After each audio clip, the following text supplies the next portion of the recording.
My name is Ksenia, and today my guest here is the Ready Daddy, Cole Radrick. What up, yo? How we doing? Thank you for being here. This is great. Thanks for inviting me. The Ready Daddy has finally came to your show. Finally. Long awaited.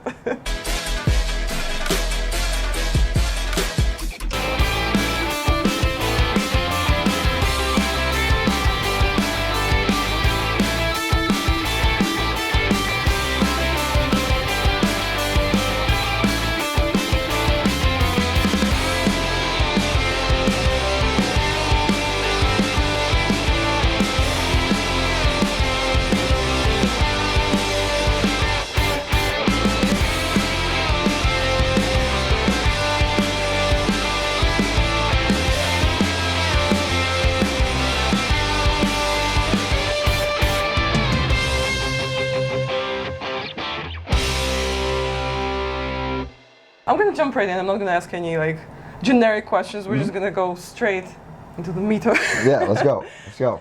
So everyone has noticed, it's no secret to anyone that you've been getting more and more like support and more good response from the audiences. And especially I personally have noticed at Hammerstein there were signs, Ready Daddy and stuff like that. Would you yourself characterize what's happening to you as getting over organically, quote unquote? Yeah, it's actually kind of weird because like I'm not used to people liking me, so it's like just like growing up like I was kind of like grew up kind of like as an awkward kid, and so like wrestling's just been like the only outlet I have, just like I could like full throttle like without hesitation be myself, and it's really cool that people are like started like rock and roll and like fuck with me. Whenever like I come out and I see like Radrick or Riot signs or people like getting really excited for me, it's like I don't know why that's happening. It is happening, like you said, organically, but it's still like, what? Like, all right, sick. Like, people come up and be like, oh, your shit was cool. And I'm like, thanks. Like, cool, I appreciate it.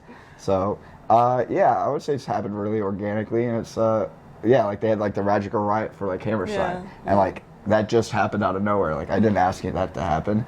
And so it's like, it's pretty cool that people care about like a small town redneck and not to be like, yeah, we want to see you on this the biggest show yet. You know what I mean? Also, would you agree if I were to say that this is a bit of like an underdog persona? And is it intentional if it comes across this way? People have told me that I have a lot of like underdog mentality, but like I am just at a point where it's like I know what I want to get and I'm going to go get it. And I think people attach the underdog idea to me because I'm not just another one of these jacked wrestlers. I'm not 6'2". I'm not really in like a tremendous shape. You know, I kind of look like the everyday dude. Like honestly, like just a guy. And that's my thing. Is like I'll say this to everybody. It's like, oh, like you know, if like I said, I'm very awkward at taking compliments, and I just say I'm just a dude. Like so, like I think people can relate that the fact that like I don't try to be this, you know, larger than life superstar. Like I'm just a dude, and so I may or may not be an underdog, but like people like to fuck with me because like I'm genuinely me, I think. You know what I mean? Yeah, I feel that. But also part of the reason why I'm asking, and you kind of mentioned it a little bit, is like you said, oh, I'm not jacked, I'm not 6'2". But don't you feel that like on the indies, it's never been like that? It's never been like a supremacy of white jacked 6'2" guys. But you look at like the top talent on the top indies, and like they say we go back and like it's like Ring of Honor. Like all those dudes were jacked. Most of those dudes were jacked. Grizzly Redwood was like 4'11", 5'3", whatever. But he was still in like really good shape. Like there's a lot of dudes that, you know, were on the top level that had to be in such good shape. And now it's starting to change. Like you're right, it's starting to change a little bit. And now for like probably past 5-6 years, it's more wrestling based, which is cool, which is great for a guy like me. It's a good thing. Appreciate the fuck out of y'all for supporting that. But yeah, like I think you're definitely right where that trend has kind of gone down. Not everybody's, you know, like 6'2" jacked white dude. It's a lot more diverse, and it needs to get more diverse, but like it's a lot more diverse with like body shape, sizes, and all that. Yeah, and now that it's not about body shape and size, and you mentioned that it's more so wrestling based, but what would you personally say is like the it factor now to be liked? Because you are liked, so that's why I'm asking you. I don't know the it factor. All I know is I go out there and I just try to have a good time with every single fan that's there with me. I think the it factor right now is just be able to getting people to connect with you for longer than 30 seconds. So a lot of issues that people talk about is like a lot of things are clickbait, right? Yeah. So, you know, you watch a nationalized TV show, but there's going to be, a minute of content posted on, WWE, Twitter or AEW Twitter, whatever. What you need to do is, you need to find people that if you turn in the TV and they can talk for 2 minutes, you're going to be invested for those 2 minutes. And that's what matters a lot. Or if you turn on the TV and, maybe a match isn't going so, super quick or not all the cool things are happening, you need to be able to get those people invested to watch the TV longer or watch the stream longer or watch whatever longer. Yeah. So just getting people to invest in you and to buy into who you are as a performer is very important, I think, nowadays. Yeah. If that makes sense. It does make sense, yeah. And lately we've been having more death matches, I feel it's been more often, right? Yeah. You were at Planet Death in Dallas, and you had the famous match in AC with Orin Vate. Yep. And that's what kind of started the craze about your Yeah. deathmatch presence. Again, maybe obvious, but do you feel having more death matches helped to get more eyes on you? Yes and no. So a common misconception is the Orin Vite match was my first death match. It wasn't. Yeah. I did a death match in 2016 with Reed Bentley, and I've done about 2 or 3 a year since then. I don't know about getting more eyes back then. Back then, I got a couple more followers that probably wouldn't have followed me. Yeah. But it kind of turned into, once I did the one with Orin Vite on such a big level like GCW, that really opened up people's eyes. So then it got a lot more traction, and now I'm getting a lot more fans of the deathmatch community being a fan of mine, which is super fucking dope. Again, people like me, I will never understand. But it's sick that that each genre of wrestling has its own fan base, and it's now these fans are coming in, and I'm like, yeah, what's up? How we doing? Welcome to the party. Welcome to the shit show. Yeah. And that match with Orin was probably the most talked about match of that night, or that entire weekend, honestly. And besides it being a great match, which it was, from your inside perspective, why do you feel it was like that? What clicked? I think the fact that crowd had never seen me do a death match before helped out a lot. I think out of everybody, they probably least expected me to. I think also the fact I wore the bare minimum of what you could wear in a death match. I think that helped. I don't know, it was just a lot of really cool factors all at once that really made that what it was. The atmosphere was so crazy.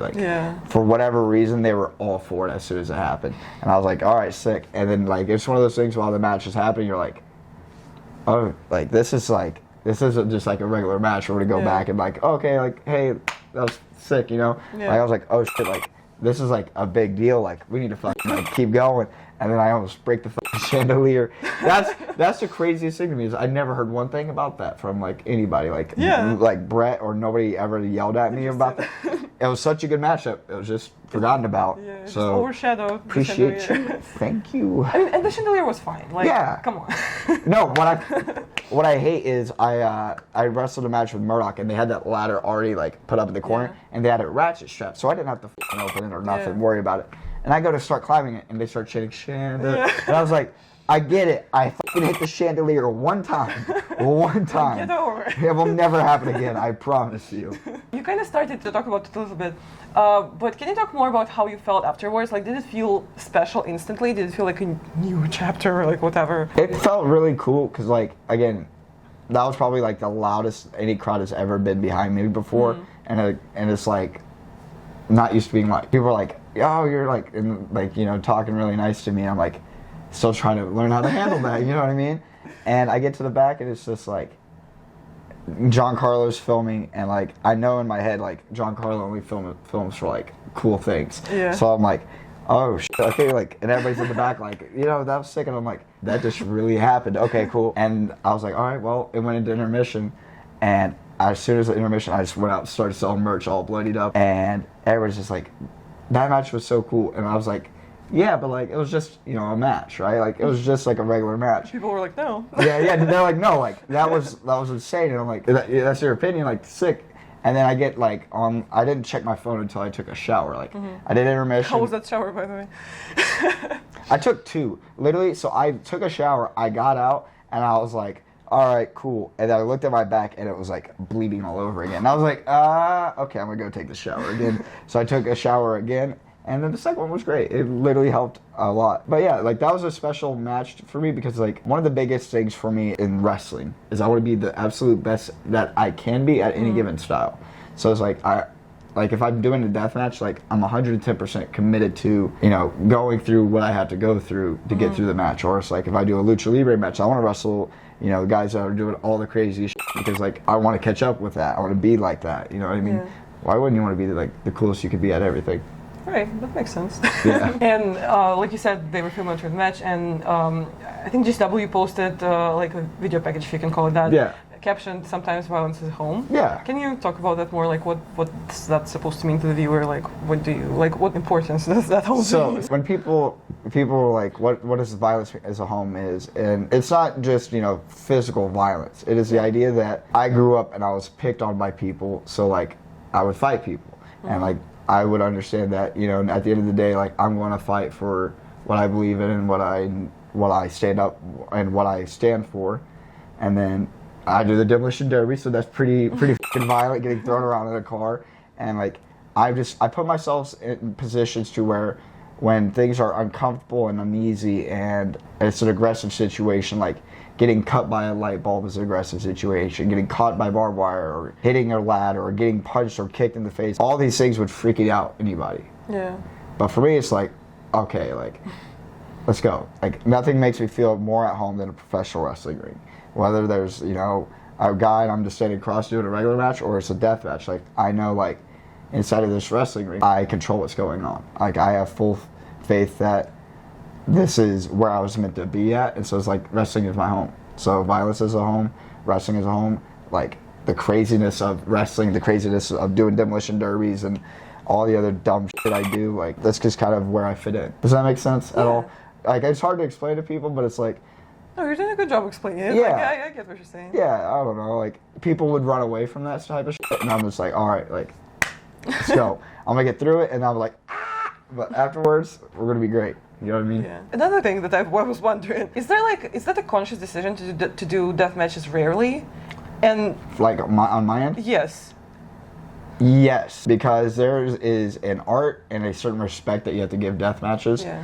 Because like each one of them is like a notch, right? So like if I'm at 100%, you know, maybe after this one I'm going to be at like 99 or like I'll be at 98. So there's always a piece of you that you might lose like in it. Yeah. And I've never wanted to do a death match if it didn't have a reason, or if it was like I never wanted to be like, oh, I'm just in a death match to do a death match. Like I've either done it for a blow off, for a feud, a death match tournament, or like a big match like Orin, or a big match like Akira, and then me and Murdoch for the ultraviolet belt. Like other than that, like I don't want to do it just to say, oh, I did it. You know what I mean? Yeah. Like that pisses away the people that do it every weekend. That pisses away people that literally scar up their bodies way more than I have and probably ever will.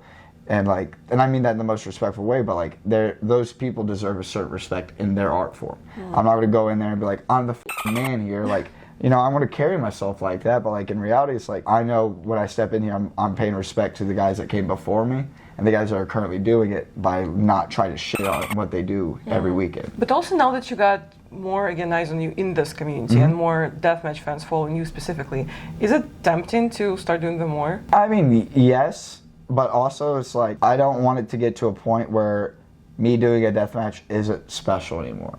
Like people are like, oh, like it's deathmatch ready. It's like, all right, like okay. It's definitely tempting to do more. Right. Okay. I'm trying to like work Full out. disclosure. It's just I want to be careful. I don't want it to complete. I'm 24 years old. I have all the time in the world. Like I didn't realize I was older than you. I'm 24 years old. I just don't want to do something and fuck myself up in the long run. I'm good to go for, 10 to 15 more years if I want to. And I could definitely do probably 50 to 100 more death matches in that time. But like to space it out and to make it mean something, I think would mean more. And then that way people want to come and see it when it happens. That way people know when, oh, if Cole Radrick is going to do this death match, we already know he's going like 110%. Like there's no like, oh, like he might do one or two cool crazy things, but like it's whatever. Nah, like if I'm in a death match, just like a regular match, I'm going fucking balls to the wall. Like that's what I've always been. That's what I'll always do. And I don't mean that in a rude way. I just don't want to be like, I just did it to did it. You know? Yeah, I feel that. On a maybe more fun note, can you tell us about the Ready Daddy Bloody Buddy? Because I think that's kind of brilliant, honestly. Yeah.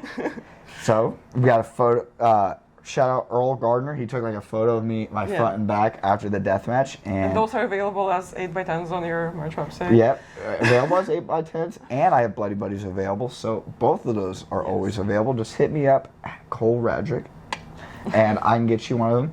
And yeah, your Ratty Daddy Bloody Buddies are really popular. I literally had, I think, 20 of them, and I sold them out in like 2 weekends, and I was like, sick. So TOS is coming up, so holler at me when you're there. And yeah, I'll be there. The Bloody Buddies are so cool because like I gave one to my nephew, and he's like, "What is this?" I was like, "It's me." And he's like, "What's that?" He's like, "Oh," he's like, "That's kind of cool." I was like, "Yeah, dude, I have like my own plush doll," and he's like, I was like, "Cool, dude," but nah. He was impressed for full 5 seconds. Yeah, oh, like he thinks his uncle's cool as hell. Like, don't get me wrong. Yeah. He tells all of his friends that I wrestle and stuff like that. But he's just like, "You have a doll?" And I was like, "Yeah, dude." He's like, "That's pretty cool." And like he tossed it aside. I mean, he still has it, so like he didn't throw it away or nothing. But like it was pretty sick. Like he reacts really well to it. You've already kind of started plugging your stuff, but if you have anything else to plug, this is the time to do it. Social media you already mentioned. Merch. Yeah, merch goes through me. Just hit me up at Cole Radrick on Instagram or the Twitter. Both very simple, very bland on social media. Holler at me. I got Facebook too, but nobody really uses Facebook for wrestling. So, pretty basic in that sense. But yeah, Facebook, Twitter, literally just at Cole Radrick. No hyphen, no nothing. All the links will be down below. And thank you so much for being here. Thank you for doing this. Yeah, thanks for having me. Again, I'm not a great talker, obviously. Oh, stop. But like, humble. I think we shredded it. You know. Yeah, and thank you guys so much for watching this. Give this video a like if you had a good time. Subscribe, tap the notification bell to never miss an upload. And until next time, goodbye.